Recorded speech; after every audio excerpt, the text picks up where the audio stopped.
ఇవాళ ప్రజాభవన్లో ప్రజావాణి నిర్వహించనున్నారు. ఇప్పటికే ప్రజావాణిలో ప్రజా సమస్యల పరిష్కారం కోసం ప్రజలు హైదరాబాద్ బాట పడుతున్నారు.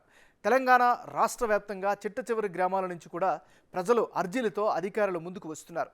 చలిని సైతం లెక్క చేయకుండా మారుమూల ప్రాంతాల నుంచి కూడా తరలి వస్తున్నారు.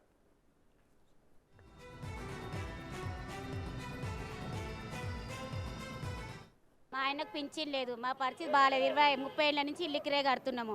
జేఎస్ఎంసీలో డ్యూటీ చేస్తాం. మాకు జాబులు అది జాలరీ పెంచుతలేరు, ఏం పెంచుతలేరు. సూపర్వైజర్ కరెక్ట్లు లేరు, ఏం లేవు. మరి ఇల్లు లేని ఎట్లా బతకాలి? ఇస్తామంటారు. పింఛన్లు రాయమంటే క్యాస్ట్ సర్టిఫికేట్ తేండ్రి, తల్లిగారి దగ్గరికి వెళ్తే ఏండ్రి, అవి దగ్గరనే ఎడికెళ్ళి తేవాలి. చచ్చిపోవాలి ఊరేసుకొని. ఏం చేయాలి చెప్పండి? చేస్తా అంటే ఒక్క పని కూడా ఈయన కూడా చేయట్లేదు, ఏం చేయట్లేదు. ఈయన కూడా మరి డబల్ బెడ్రూమ్ ఇస్తారన్నాడు, ఇవ్వాలి కదా డబల్ బెడ్రూమ్. మరి అందుకు వచ్చిన అంత దూరం నుంచి ఐదున్నర నుంచి సంతోష్ నుంచి వస్తున్నాము. ఊర్లో పంటే పింఛన్ లేని వాళ్ళు కూడా చచ్చిపోతున్నారు. ఆయన కాపలు పింఛన్ తీసుకురంటే డాక్టర్ సర్టిఫికేట్ తెమ్మంటారు, క్యాస్ట్ సర్టిఫికేట్ తెమ్మంటే తల్లిగారిది తెమ్మంటారు. తల్లిగారిది ఉంటుందా క్యాస్ట్ సర్టిఫికేట్? ఏంటన్నా ఎక్కడ ఇంటికి ఎక్కడైనా అడుగుతా కూడా క్యాస్ట్ సర్టిఫికేట్ ఏంటి అంటారు. మా ఆయనకు ఇప్పుడు 30 ఏళ్ళ నుంచి పింఛన్ లేదు, కాల్ చేయి పడిపోయింది. అయితే క్యాస్ట్ సర్టిఫికేట్ ఇస్తాం, లేకుంటే ఇవ్వమంటున్నారు. డాక్టర్ దగ్గరికి వెళ్ళాను. హెల్త్ బాగాలేకుంటే అక్కడ వేయించుకొని ఇక్కడ గవర్నమెంట్ హాస్పిటల్ ఎందుకు తిరుగుతాం చెప్పండి? ఎంతగానో తిరుగుతాం. ఈఎస్ఐ ఉండి కూడా లాభం లేదు, ఏం పట్టించుకుంటారు ఈఎస్ఐలో కూడా. అక్కడికి వెళ్ళండి, ఇక్కడికి వెళ్ళండి, ఎక్కడికి వెళ్తాము? మా జిహెచ్ఎంసీలో సాలరీ పెంచుతాను, అది పెంచుతలేడు. జిహెచ్ఎంసీలో కూడా పెంచుతామన్నారు, పర్మనెంట్ చేస్తామని చేస్తలేము. మరి డబుల్ బెడ్రూమ్ ఇంట్లో నుంచి ఇస్తానే లేరా? మరి ఎట్లా ఉండాలి, ఎట్లా బతకాలి? పొద్దున్న 5 o'clock కోసం ఇంట్లో 4-5కి వెళ్తాం. తిండి ఉండే తిప్పడు ఉండదు, సతాయిస్తూనే ఉంటుంది. జిఎస్ఎంసీ వాళ్ళు కూడా ఏదైనా పని చేసి ఇక్కడ ఉండి అక్కడ ఉండి అంటుండే. ఏం చేయాలో చెప్పండి? అప్పుడు మా బతికి మా పరిస్థితి ఏంది? తిండి లేకుండా వస్తాం మేము. అప్పుదాన్ని ఇల్లు కిరాయి కట్టుకోవాలి, వాళ్ళని చదివించాలంటే ఇబ్బంది అవుతుంది మేడం. నాకు మస్తు ఒక బాబు ఒక బిడ్డను చదివించాలంటే మస్తు ఇబ్బంది. కిరాయి కట్టాలంటే కూడా ఇబ్బంది. 5,000 కరెంటు బిల్లు, నల్ల బిల్లు అంటారు. భర్త లేడు, 10 సంవత్సరాలు వదిలిపెట్టి కాంట్రాక్ట్ లాగా జాబ్ చేస్తుంది. సరిపోతుంది మేడం. మా అబ్బాయి డిగ్రీ చదివిండు మేడం, ఆడికి ఆగిపోయింది డబ్బులు లేక.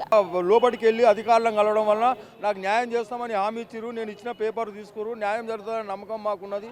ఈ ధరణితోటి రైతుల కుటుంబాలు కుప్పకూలిపోతున్నాయి, కాలిపోతున్నాయి. కాబట్టి రేవంత్ రెడ్డి గారు పట్టించుకొని రైతుల భూముల సమస్యలు పరిష్కారం చేసి వెంటనే న్యాయం చేస్తే ఆయనకు పుణ్యం ఉంటుందని సందర్భంగా తెలియపరుస్తున్నాం. ప్రజలందరికీ గవర్నమెంట్ వారి ముఖ్యమంత్రి గారికి విన్నవించుకునేది ఏమనగా, నేను ఫిరోజ్గూడ బాలనగర్ మండల్ మేడ్చల్ మల్కాజ్గిరి డిస్ట్రిక్ట్ మనిషిని. ఫిరోజ్గూడ శివారులో 68 సర్వే నెంబరు 18 గుంటలు నాది పట్ట. దీన్ని గవర్నమెంట్ ల్యాండ్ 69 అని జిహెచ్ఎంసీ వారు పొరపాటున నా ల్యాండ్లోకి వచ్చేసి కబ్జా చేయడానికి చూస్తే నేను హైకోర్టుకు వెళ్ళి హైకోర్టు జడ్జిమెంట్ ద్వారా ఏడీ సర్వే చేపించేసుకుంటే నా ల్యాండ్ నాకు వచ్చినది. సంవత్సరంలో నా కొడుకును కాలబెట్టి చంపిర్రు. ఎంఎం పార్టీ వాళ్ళు మద్దతు ఇచ్చిర్రు. వాళ్ళకు వాళ్ళని బెయిల్ మీద తీసుకుపోయిర్రు, మళ్ళీ ఇడిపించుకొచ్చిర్రు. ఇప్పుడు వచ్చి చంపేస్తాము, ఎవరైతే నా కొడుకుకు మద్దతు ఇచ్చి మాట్లాడిరో పిల్లల మీదకి పోతుర్రు, కొడతాం చంపుతామని. మాకు ఎవ్వరొక్కరు మద్దతు చేయలేదు. పోలీసు వాళ్ళు కూడా న్యాయం చేయలేదు. ఏం న్యాయం రాసిర్రు, చేస్తామని అన్నారు. ఆ ఛార్జ్ షీట్ వేస్తామన్నారు, ఛార్జ్ షీట్ స్టేట్ ఇవ్వలేదు. ఇంకా కేసు రన్నింగ్లకే రాలేదు. ఇంకా కేసు మాకు మద్దతు కావాలి. నాకు ఏదన్నా ఇల్లు లేదు, నాకు కిరాయి ఇళ్ళల్లో ఉంటున్నాము, మా పాప నేను ఉంటున్నాం. మాకు ఏదన్నా ఆధారం చూపియండి, మాకు న్యాయం కావాలి. మా బాబు గురించి కూడా న్యాయం. మా బాబుకు పెళ్ళయింది, 2 పాపలు, చిన్న పాపలు, వాళ్ళకు కూడా కిరాయి ఇళ్ళల్లో ఉంటుర్రు. మేము ఏదో ఇళ్ళల్లో పనులు చేసుకుంటూ బతకవలసి వస్తుంది. ఇప్పుడు మాకు ఇల్లు కిరాయి కట్టడానికే చాలా ఇబ్బంది ఉంది. సీఎం గారు మాకు మద్దతు చెయ్యి, మీరన్నా మద్దతు చేస్తారని మీ దగ్గరకు వచ్చినాము. ఆ పార్టీ వాళ్ళు మాత్రం మాకు మద్దతు చెయ్యలే, న్యాయం చేయలేదు. మాకు ఏం న్యాయం చేయలేదు.